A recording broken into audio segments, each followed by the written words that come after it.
Il y a 3 ans, je venais d'être diplômé d'un bac+5 et je ne me sentais pas du tout à ma place. Je me projetais dans aucun métier, je ne savais pas ce que je voulais faire de ma vie et la voie classique ne me parlait pas du tout. Alors j'ai décidé de partir pendant 9 mois en sac à dos en Asie du Sud-Est en quête de sens. Là-bas, je suis allé interviewer des entrepreneurs impact dans différents pays pour essayer de réfléchir à cette question du sens et en même temps de trouver ma propre voie. C'est comme ça que j'ai commencé à créer du contenu et à me rendre compte que j'adorais ça et c'est devenu une passion. Du coup, une fois que je suis rentré de ce voyage, je me suis dit que j'allais en faire un métier. Je me suis installé à Paris et je me suis lancé en tant que freelance en écriture. C'est là que je me suis confronté à un problème que je n'avais pas anticipé, la solitude. Donc je venais de lancer mon activité et chaque jour, je me retrouvais seul derrière mon écran. Le matin, je me réveillais seul, le midi, je mangeais seul, l'après-midi pareil et le soir, souvent, la même chose. Plus j'avançais, plus je me sentais angoissé, stressé, isolé, parce que je me sentais seul en fait. J'ai pris du recul et je me suis rendu compte de l'absurdité de mon mode de vie qui en fait me plongeait dans une nouvelle perte de sens finalement. Alors j'ai décidé de sortir de ça, j'ai commencé à organiser des événements, j'ai rejoint des communautés et j'ai essayé d'organiser de plus en plus de choses dans le réel pour rencontrer des gens. Et en fait petit à petit ça a vraiment changé beaucoup de choses pour moi. Si bien que j'ai même en fait décidé il y a 3 mois de quitter Paris pour vivre totalement à temps plein en communauté, dans des co-living où je retrouve d'autres amis créateurs, entrepreneurs et du coup on partage en fait finalement les mêmes défis, le même quotidien et on se comprend et ça m'a vraiment été un game changer pour moi. Quand je suis dans ces environnements de communauté, je me sens vivant, je me sens léger, je me sens enthousiaste, je me sens joyeux, beaucoup plus heureux et détendu que quand je suis seul pendant trop longtemps. Le problème c'est que quand je suis pas dans ces environnements, en fait je me rends compte que ce sentiment de solitude il revient. Je me sens plus stressé et en fait j'ai du mal parfois à vraiment connecter avec les autres, notamment aller parler à des inconnus, des gens que je connais pas. J'ai beaucoup de barrières, comme s'il y avait des barrières un peu invisibles qui m'empêchaient de créer la conversation avec ces gens-là. Alors j'ai commencé à creuser le sujet, j'ai commencé à écouter des podcasts, à lire des livres, à en parler autour de moi. Et en fait petit à petit j'ai vu que j'étais pas un cas isolé, mais qu'en fait la solitude c'était un vrai problème de société qui touchait toute la population. Esther Perel, c'est une psychothérapeute qui est une référence mondiale sur les relations humaines.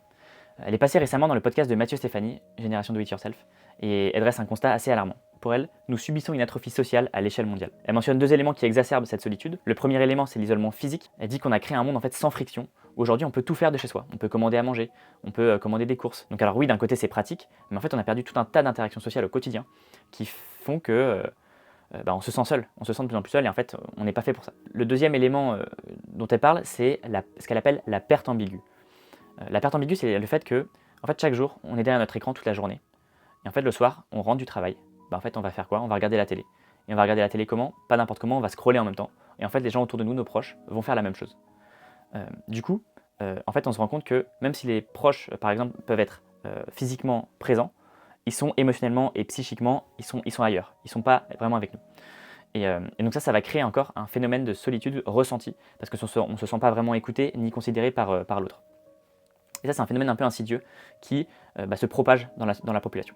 Donc en fait, ces 2 éléments mis bout à bout font qu'il y a une solitude, vraiment un sentiment de solitude exacerbé au sein de la population. Et les chiffres sont assez affolants. La proportion d'adultes américains qui dînent ou boivent un verre avec des amis un soir donné a diminué de plus de 30% en 20 ans. Les Américains de moins de 25 ans passent moins de temps avec d'autres personnes qu'au cours de toute autre période pour laquelle nous disposons de données fiables. Et les hommes qui regardent la télévision passent aujourd'hui 7 heures devant le poste pour chaque heure qu'ils passent avec quelqu'un en dehors de chez eux. Alors le constat est assez alarmant, mais c'est pas une fatalité. Parce qu'à chaque fois que je parle de sujets autour de moi, ça déclenche des discussions passionnantes. Et à chaque fois que j'ai fait des posts LinkedIn sur le sujet, c'est parti complètement viral. Et pour moi, c'est un signal. Tout le monde est conscient du problème, mais personne ne sait vraiment comment le résoudre. Parce que c'est pas facile aujourd'hui de créer de l'interaction sociale parce qu'on se rend compte qu'on a tous tendance à se cacher derrière notre écran. C'est plus facile dans le train par exemple d'être avec ses AirPods derrière son écran, quand on est dans une queue aussi pour chercher à manger. En fait on va avoir tendance à se protéger, à rester dans son écran, dans sa bulle, et donc ne pas aller vers l'autre. Le problème c'est que ça alimente cette solitude et il y a une forme de cercle vicieux qui se met en place.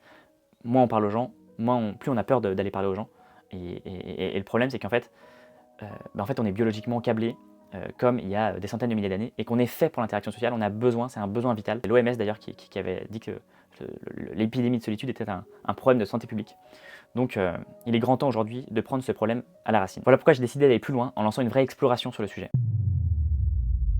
Je pars enquêter sur la solitude moderne et les nouvelles manières de créer du lien à notre époque. Mon intention, c'est d'aller interviewer des experts du sujet, récolter des témoignages de gens qui se sentent seuls, et aussi explorer des solutions de lieux et d'espaces qui permettent de recréer du lien, des rencontres et de l'interaction sociale. Pour l'instant, je ne me donne pas de contraintes en termes de format. Je veux tester un maximum de choses. Je vais tester ça sur différentes plateformes, LinkedIn, Instagram, YouTube, newsletter. Je vous mets tous les liens dans la description de la vidéo. Avec ce projet, j'ai un double objectif. Le premier, c'est déjà de me challenger personnellement. J'ai envie moi-même de me servir de ce projet comme un vecteur de relations sociales. Je vais en profiter pour aller parler aux gens dans la rue, aller faire des micro-trottoirs et sortir de ma zone de confort. Et j'ai envie d'incarner finalement pleinement ce projet en allant directement parler aux gens. Deuxièmement, j'ai envie d'être une sorte d'anthropologue du terrain. J'ai envie d'être un passeur pour vous aider à décrypter notre époque, vous montrer des solutions concrètes et aussi comprendre le problème dans son ensemble. En résumé, ma mission, c'est de vous donner des clés pour recréer du lien social au quotidien. Et je veux montrer qu'il y a de belles choses qui se passent quand on ose se parler les uns les autres. Ah bah putain, c'est vous qui êtes dans la merde par contre. Je sais pas vraiment où tout ça va me mener, mais je suis super enthousiaste de lancer ce projet. Comme disait Henri Bergson, l'unique moyen de savoir jusqu'où on peut aller, c'est de se mettre en route et de marcher. Alors je vous emmène dans mon aventure. Si le projet vous parle, je vous invite à liker, commenter et partager cette vidéo. Ça m'aide beaucoup pour me faire connaître. Et évidemment, abonnez-vous pour ne pas rater la suite. À très vite.